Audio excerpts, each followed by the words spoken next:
Hello friends, this is Mark with Mark's Nuisance Animal Removal.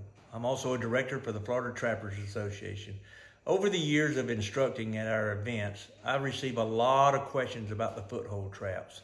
A lot of them very basic questions, which is good because it shows an eagerness to learn about the tools you plan to use.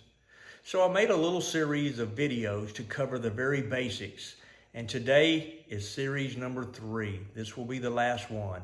The subject for today is trap jaws. They're different. Let's look at why. Okay, let's look at these jaws and why are they different. Okay, let's look at this one. This is a round jaw. It's kind of an oval. Here's a square. So you will hear people talk about a square-jawed trap. They're all doing the basically same thing. But the type of jaw is what you need to pay attention to so that when you read the trapping rules for your state, you can use the right trap. There's 3 basic types. These jaws are considered regular jaws. When they close, they come together all the way. So regular jaws. These are offset jaws. If you notice, there's a gap between them. When that trap closes, there's a gap there. That helps with circulation, and it's actually good for holding power also. And then there's the rubber-jawed trap. This is a trap that's manufactured with rubber on its jaws. You see the rubber comes together and touches. Here's a look at a rubber-jawed trap from the set position. There's also something called lamination. I think the word lamination scares some people, but it's not scary at all. Let's look at what it is.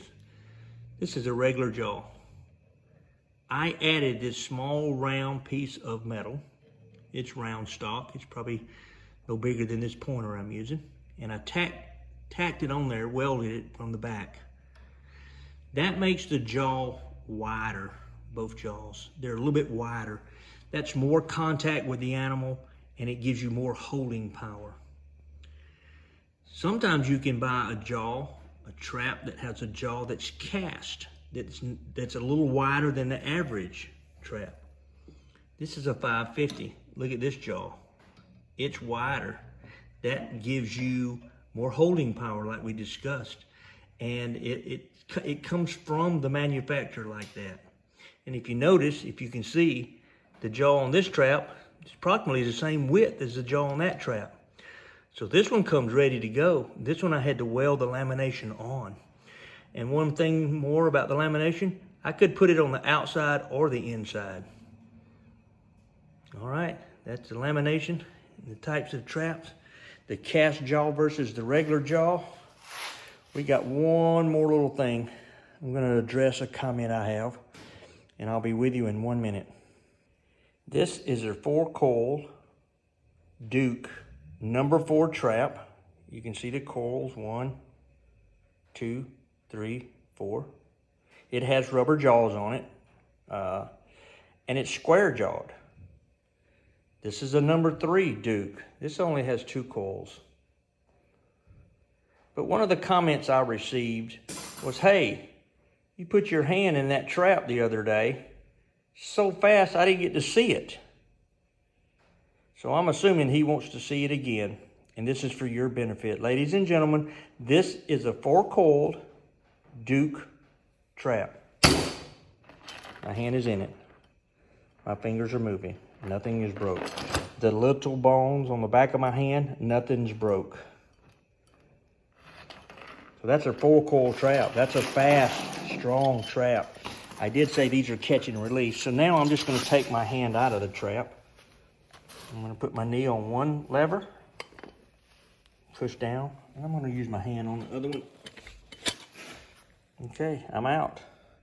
A little bit red, little white lines. Those lines come from the fact that there's little lines on the rubber jaws. Look.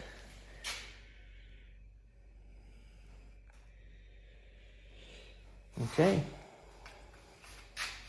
Catch and release at its finest.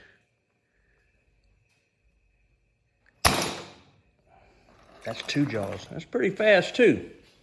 That's got a grip. That's got a holding power. Look, my hands are not broke. That one hit me a little bit low. That's the shape of the jaws. This had an oval shape. So if you notice, it caught me a little bit below the knuckle. All right, put my knee on the lever. Put my hand on this lever. There's the jaw. Not a problem. So learn your jaws. Learn what your state requires